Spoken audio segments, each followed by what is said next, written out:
In the early morning hours of October 7th, a woman boarded a TriMet bus in downtown Portland that was headed towards Southwest Portland. When she got off the bus at Capitol Highway and Southwest Sunset, she noticed a man who had been acting strangely on the bus get off as well. He began to follow her and started saying aggressive and sexual things to her. The woman turned around to confront the man, and he began to advance on her. She attempted to call 911, but he punched her, pulled her hair, and told her he was going to sexually assault her. The woman screamed for help and watched desperately as cars continued to drive by and didn't stop as she attempted to flag them down. The attacker's actions escalated to the point that he now had the victim on the ground and he was on top of her using both hands to choke her. It became apparent to the victim that not only was she going to be assaulted, but the attacker might kill her as well. During this violent confrontation, Christopher Musil was in his apartment in the general area of the attack.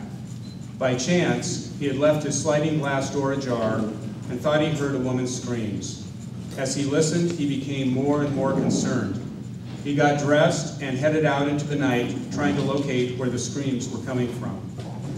He decided to head down the hill toward where he thought logically people might be. Suddenly, he came upon the scene and witnessed a man on top of a woman trying to choke her. He immediately sprung into action and pulled the attacker off the woman. The attacker tried to punch Mr. Musil but missed. Mr. Musil was then able to punch the attacker in the face, and the attacker fled. Mr. Musil began to chase him but soon realized that the victim needed his attention. The incident was released to the media with a Crime Stoppers reward and included video from the bus that the attacker had been on. This widespread attention caused the suspect to turn himself in the following week. The suspect, Joshua Cox, was charged with attempted rape 1, sex abuse 1, robbery 1, and assault 4. Mr. Musil had to leave his apartment and really make an effort to find this woman in distress. Because of his actions, the victim did not suffer any long-term physical injuries and is grateful for his aid.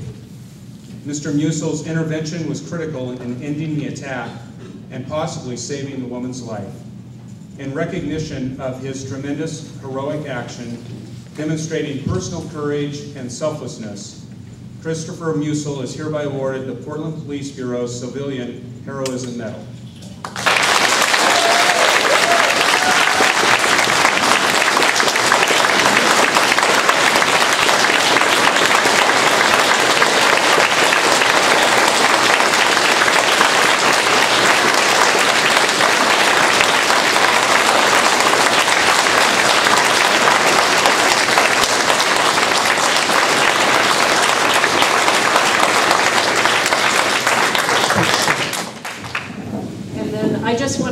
A few words, both as a woman and the Chief of Police for Portland. As a woman, and I think the women in the room recognize this is every woman's worst nightmare. And to have an individual who's a stranger to you rescue you in your time of greatest needs is extremely touching, and I think she has changed the course of this woman's life in ways that he may never recognize. And then as a police chief, I think as a profession, we have the opportunity and the expectation that we will behave heroically in the course of our duty. But I think for every citizen in Portland who doesn't have the opportunity, you sometimes wonder in a time of stress and challenge and a threat to your safety, how you will respond and whether you will respond appropriately.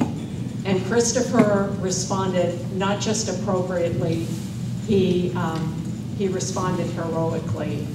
And I am so pleased that we are able to honor him tonight and that the Southwest community afforded this opportunity to do this in a very public way.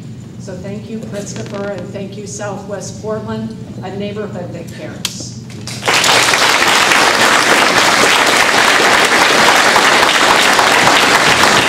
I didn't know I was going to get a chance to say something, but I'm glad I do get a chance to say something because I've been thinking about this a lot since this happened, and there's something that I'm taking away from it that I would like to see be the thing people can take away from it if they want to.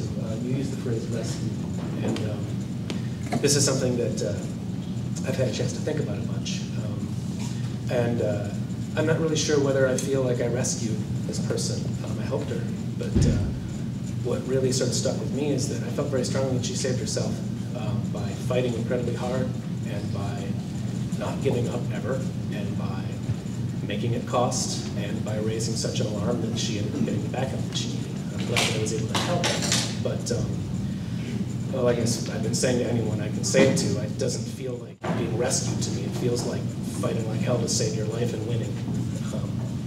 And that's something that I think is incredibly important. And I'm glad that I was able to be part of that.